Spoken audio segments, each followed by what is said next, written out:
Alô, galerinha do canal Bionline, tudo bem? Professor Marcos André. Quer aprender um pouquinho sobre a função do sangue? Assine o canal, inscreva-se no canal, dê um like, curta o nosso canal, ative o sininho e venha acompanhar um pouquinho sobre tecido sanguíneo.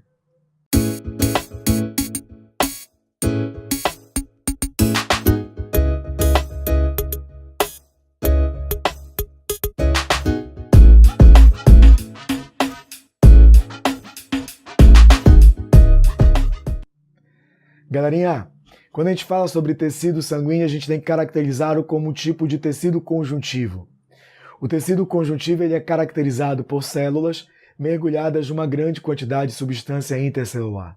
Nesse caso, essa substância intercelular para o sangue é o plasma sanguíneo, o componente majoritário do nosso tecido sanguíneo. Nesse plasma, nós vamos observar diversos tipos de células e alguns restos celulares. Dentre as células que fazem parte do nosso tecido sanguíneo, destacam-se as hemácias. As hemácias são células interessantíssimas que têm aproximadamente uma concentração de 4,5 a 5,5 milhões por milímetro cúbico de sangue. É uma célula, quando adulta, anucleada, e ela tem uma forma bicôncava interessantíssima, na qual permite com que uma molécula no seu interior fantástica, chamada hemoglobina, se disponha de tal forma que consiga transportar gases. Essa é a função das hemácias. A hemácia tem como função fazer o transporte de gases. A hemoglobina se combina com o oxigênio formando oxihemoglobina.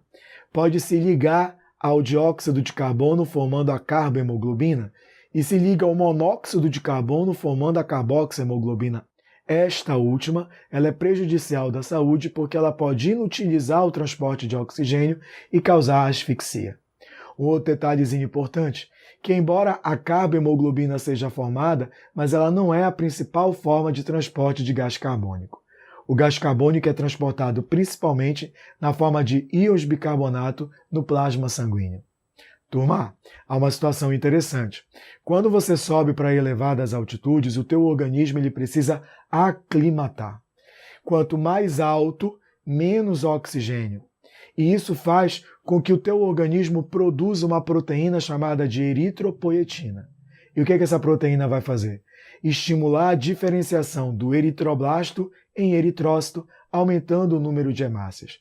Por isso, quando nós estamos em elevada altitude, uma reação do nosso corpo a médio e longo prazo é aumentar a quantidade das hemácias. E esse fenômeno damos o nome de poliglobulia das altitudes.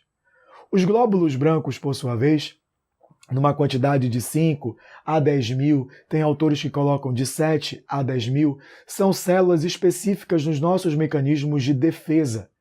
E elas são divididas em dois grandes grupos, os granulócitos e os agranulócitos. Nos granulócitos nós vamos encontrar neutrófilos, eosinófilos, basófilos, enquanto nos agranulócitos nós vamos observar linfócitos e monócitos. Essa célula é um indicativo de como o teu organismo se encontra. Quando o número de leucócitos está um pouquinho acima de 10 mil, nós dizemos que há uma leucocitose, é um indicativo de uma infecção ou, eventualmente, uma crise alérgica. Se o número de leucócitos está abaixo de 5 mil, abaixo de 7 mil ou abaixo do mínimo que o cara traz para você, o cara está com uma leucopenia. É um indicativo de que o teu sistema imunológico está fragilizado, pode ser decorrente de uma virose. Segundo a maioria dos autores, quando o número de leucócitos já está na casa dos milhões, já é um quadro de leucemia. Turma, toma muito cuidado com a liberação de alguns mediadores químicos como histamina e heparina. A histamina ela é um vasodilatador e aumenta a permeabilidade dos vasos sanguíneos. Já a heparina é um anticoagulante. Quando eu tenho o aumento da permeabilidade do vaso e o fato de você ter a vasodilatação favorece a migração de neutrófilos, por exemplo, e esses neutrófilos são responsáveis por fazer a fagocitose. Não esqueçam que a função desses leucócitos é participar do mecanismo de defesa. As plaquetas, por sua vez, são restos de células chamadas de megacariócitos, variam em torno de 250 a 450 mil por milímetro cúbico de sangue e a função delas é participar do processo de coagulação. Então, se o cara trouxer para vocês um exame num item de prova, onde a quantidade de plaquetas está abaixo da média, provavelmente ele vai perguntar qual o possível problema que esse cara vai manifestar. E aí qual é a tua resposta? Problema de coagulação sanguínea. Então a função da plaqueta é participar da coagulação sanguínea. O plasma, que é a parte líquida, nós vamos encontrar anticorpos, proteínas que participam da coagulação sanguínea, tudo bem? Fatores de coagulação que também determinam coagulação sanguínea, enfim, várias moléculas orgânicas e inorgânicas que estão ali no plasma sanguíneo, tá? E que serão transportados pela parte líquida do sangue. Tudo bem? Essa foi a nossa aula sobre tecido sanguíneo.